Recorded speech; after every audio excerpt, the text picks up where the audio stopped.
मुझे लगता है आज फिर से मुझे खाली हाथ ही लौटना पड़ेगा। अभी तक तो मुझे कोई भी शिकार नहीं मिला है और प्यास भी लग रही है। क्या करूं? आसपास तो कोई नदी व तालाब भी नहीं दिख रहे हैं। शिकारी को चलते चलते काफी समय हो जाता है।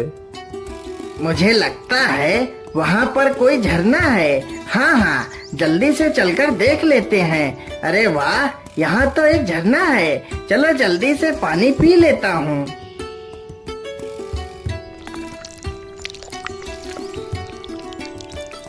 अरे राम राम राम, अब मेरी जान में जान आई। पानी के बिना तो मेरी जान ही निकली जा रही थी। चलो अब शिकार ढूंढते हैं।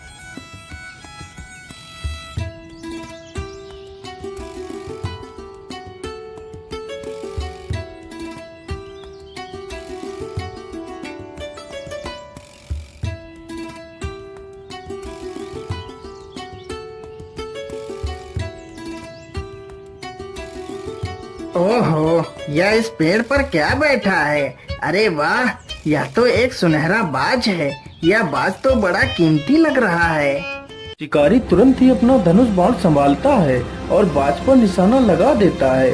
कमान से तीर निकलते ही बाज को जा लगा, लेकिन बाज जमीन पर ना गिरकर आकाश में उड़ता हुआ चला जाता है। अरे चल चल चल चल चल, आज यह सारा खेत जोतना है। जल्दी चल। अरे राम राम राम, ये क्या है? इस बाज को तो किसी ने तीर मार दिया है, लेकिन यह बाज तो कितना सुंदर है, मानो इसके पंख सोने के हों। पानी पानी पानी।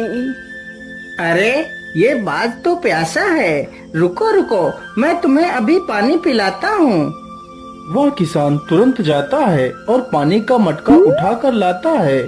फिर बाज को पानी पिलाने लगता है। मेरी मदद करो, मेरे शरीर से इस तीर को निकाल दो, मुझे बहुत दर्द हो रहा है। अच्छा अच्छा, रुको, मैं तुम्हारे शरीर से इस तीर को निकाल देता हूँ। सजीवन तुरंत ही बाज के शरीर से तीर को निकालने लगता है।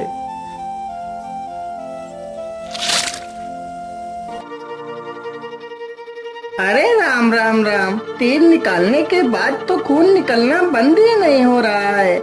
चलो चलो मेरे घर चलो, मैं तुम्हारे शरीर पर दवाई लगा दूंगा, जिससे तुम स्वस्थ हो जाओगे। किसान तुरंत बाज को लेकर अपने घर जाता है और उसके शरीर पर दवाई का लेप करता है। हे नेक दिल इंसान, तुमने मेरी मुसीबत में सहायता की है। मैं तुम्हारा ये एहसान कभी नहीं चुका सकता। तुम्हें जब भी मेरी मदद की आवश्यकता पड़े तो मुझे जरूर याद करना, मैं तुम्हारे पास दौड़ा चलाऊंगा। इतना कहकर वह बाज वहाँ से चला जाता है। वह किसान लोगों की मजदूरी करके अपना पेट पालता था। धीरे धीरे इसी प्रकार गुजरता गया। अब वह किसान काफी बूढ़ा हो चुका था। अरे सजीवन दादा, आपको खेत जोतते जोतते पूरे 4 दिन हो गए हैं। अभी तक आपने मेरा खेत जोत ही नहीं पाया है। इतने दिनों में तो पूरे 4 खेतों की जुताई और हो जाती। क्या करूं मालिक, अब मुझसे जल्दी जल्दी काम नहीं हो पाता है। यदि काम नहीं हो पाता है तो जाकर अपने घर बैठिए। काम करने की कोई आवश्यकता नहीं है। बेटा, यदि मैं घर बैठ जाऊंगा तो खाऊंगा क्या? मुझे कुछ नहीं पता, तुमसे कोई काम नहीं करवाना। ये पकड़ो अपनी मजदूरी और जाओ यहाँ से। बेचारा सजीवन चुपचाप पैसे उठाकर अपने घर की ओर चला जाता है।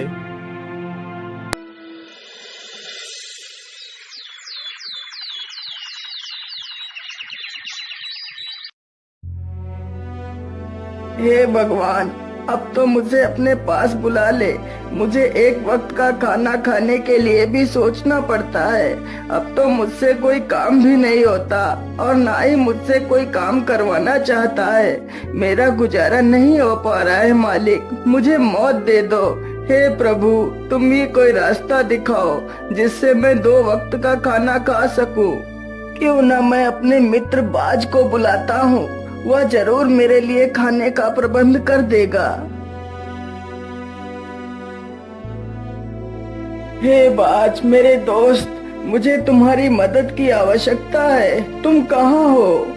हे बाज मेरे दोस्त, मुझे तुम्हारी मदद अरे की यह आवश्यकता आवाज तो है, मेरे तुम मित्र की कहाँ है। हो? मुझे लगता है मेरा मित्र किसी दुविधा में है, मुझे चलकर देखना चाहिए।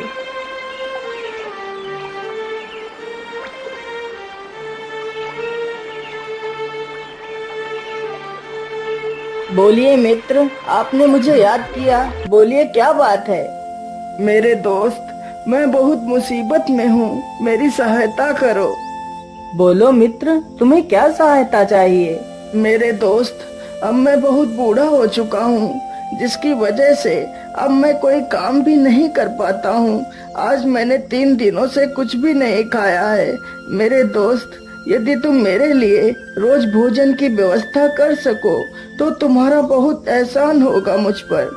तुम चिंता मत करो, मैं रोज तुम्हारे लिए समंदर से मछलियाँ ले आया करूँगा। उन मछलियों को खाकर तुम अपनी भूख शांत कर सकते हो।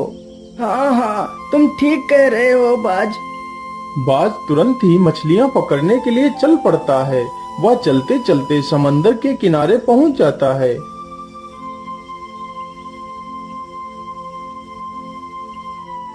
क्या करूं, कैसे मछली पकड़ूं? आज तो कोई भी मछली मुझे दिख ही नहीं रही है। सारी मछलियां जैसे गायब हो गई हों।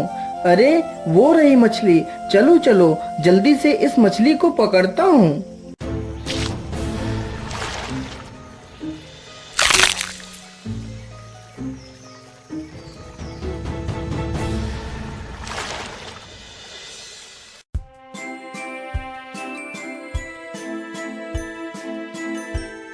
अरे वाह मेरे प्यारे बाज, तुमने तो मुझे मरने से बचा लिया, नहीं तो मैं भूखों मर जाता।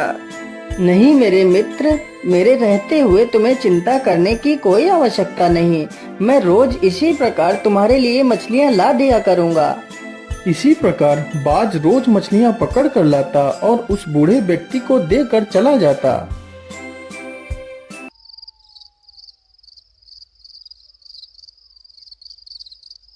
अरे वाह वाह, अब तो घर में पड़े पड़े ही मुझे मनमाना भोजन मिल रहा है। अब तो मुझे किसी की मजदूरी करने की आवश्यकता भी नहीं पड़ती।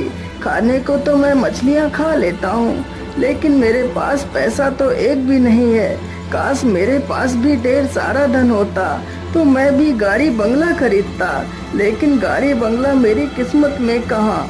अगले ही दिन बाज मछलियां पकड़ कर लाता है तो उसके सोने के पंख बहुत चमक रहे थे। ओहो, आज तो इसके पंख कितने चमक रहे हैं। जरूर इसके पंख सोने के बने हुए हैं। यदि यह पंख मुझे मिल जाए तो मैं बहुत अमीर हो जाऊंगा। इन्हीं पंखों की मदद से मैं अपने लिए कार खरीदूंगा। क्या बात है भाई, आज तुम मुझे देखकर इतना चिंतित क्यों लग रहे हो? कुछ नहीं मेरे दोस्त, मैं बस यही सोच रहा था कि मेरी मदद के लिए मैं तुम्हारा शुक्रिया अदा कैसे करूं। मित्र, इसमें शुक्रिया की क्या बात है? तुमने मेरी जान बचाई थी, बदले में मैं तुम्हारी मदद कर रहा हूँ। इसमें क्या बड़ी बात है? इतना कहकर बाज वहाँ से चला जाता है। मुझे कुछ भी करके इस बाज के सोने के पंख छीनने होंगे। मैं ऐसा करता हूँ, जब कल वह बाज मुझे मछलियाँ देने के लिए आएगा तो मैं उसे मारकर उसके सारे पंख छीन लूंगा।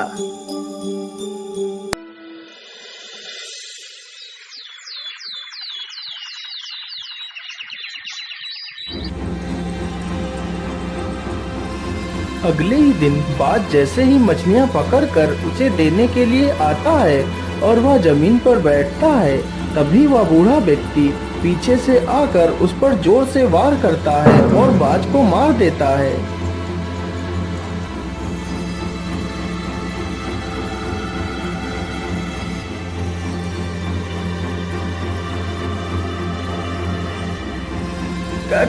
कौन हो तुम? मैं एक ऋषि हूँ।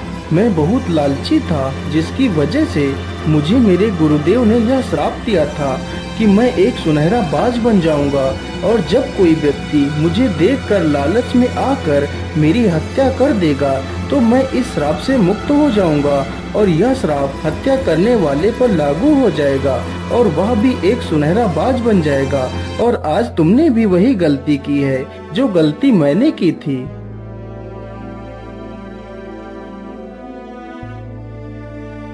हे साधु बाबा, मुझसे बहुत बड़ी भूल हो गई है। अब मैं अपने वास्तविक शरीर को कैसे पाऊंगा? हे सुनहरे बाज, अब तुम भी किसी लालची व्यक्ति की तलाश करो। वह व्यक्ति ही तुम्हें इस श्राप से मुक्त करा सकता है।